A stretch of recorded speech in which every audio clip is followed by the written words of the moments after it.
Hey, aloha. It's a beautiful 80-degree day in sunny SoCal. I'm going to continue from page 237 of The Unlikely Yang. We're still in chapter 10. I look out the passenger side window as cars inch along the congested freeway.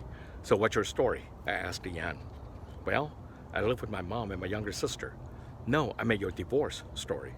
Rumors surrounding Deanne's divorce or pending divorce passed from tour escort to tour escort like an urban legend. Deanne allegedly left her husband and returned to her family in Hawaii after less than a year of marriage. I think my ex-husband wanted a trophy wife, but his parents wanted a traditional daughter-in-law who would stay home, cook, clean, and look after them.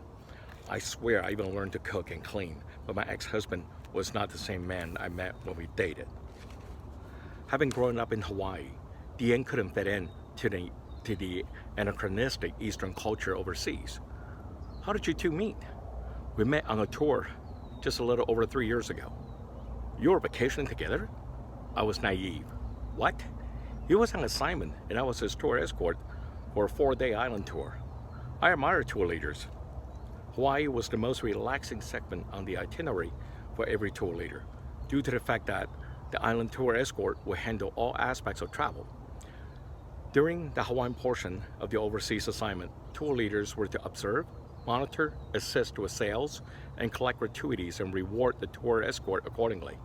Nearly all tour leaders I worked with were smooth talkers who could sell ice cream to Eskimo in the middle of winter. Many tour leaders who frequent North American tour route also operated tours in Europe.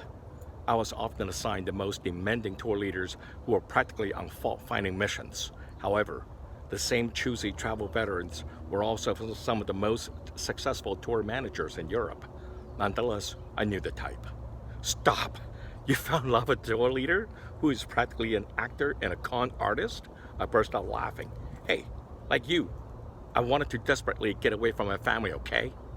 Touché. Deanne made a sharp right turn onto Pi'ikea Place. See you tomorrow. With that, Deanne backed her convertible out of my parents' driveway and headed down to her mother's house 6 blocks away.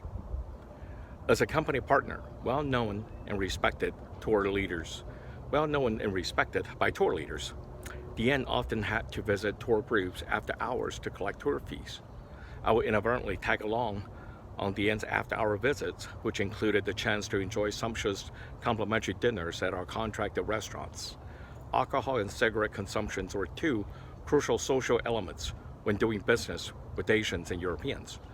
Deanne would join tour leaders for chats and drinks as a prelude to collecting tour fees. Her friendly bonding strategy could potentially reduce the likelihood of a tour leader shortchanging our tour fare.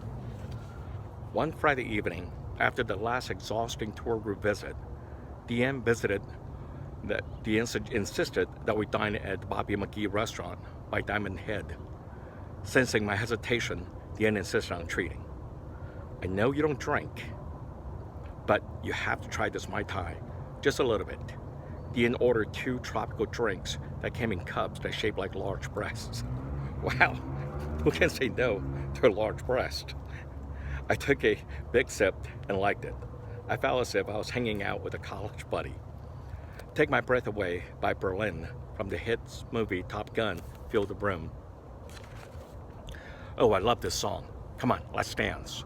Deanne spontaneously grabbed my hand and we headed for the dance floor. Watching, I keep waiting, still anticipating love. My hands gently held on to Deanne's waist while she rested her hands around my neck.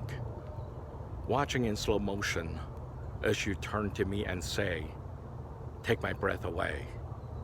As the song played on, we held each other closer. Deanne rested her head on my shoulder, allowing her perfume to rouse my dormant senses. Enthralled in the sensuous woman's warmth, my hands inched towards the small of her back.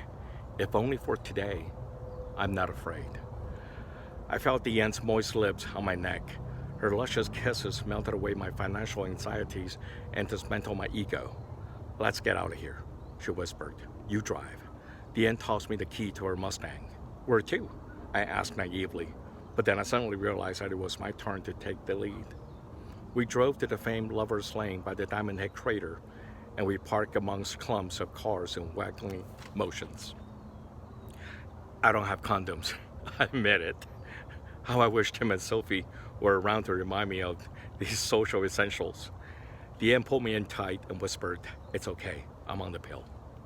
Sound of ecstasy from other couples echoed through the volcanic crater.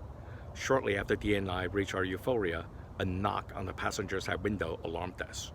A bright light illuminated the front passenger side where Deanne and I remained entangled.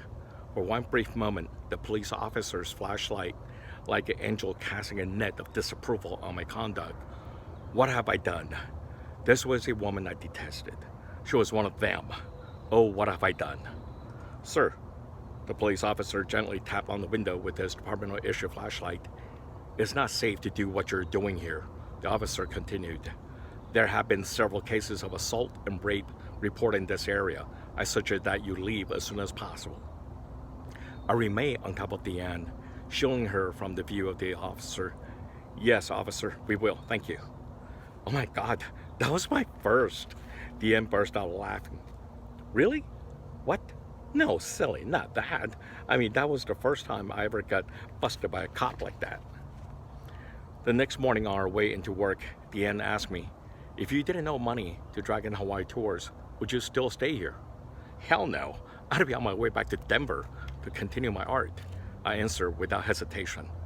"If art is that important to you, then you should start painting again," Deanne said while applying mascara to her left eye. "Gar," I shouted. "Relax, I saw that."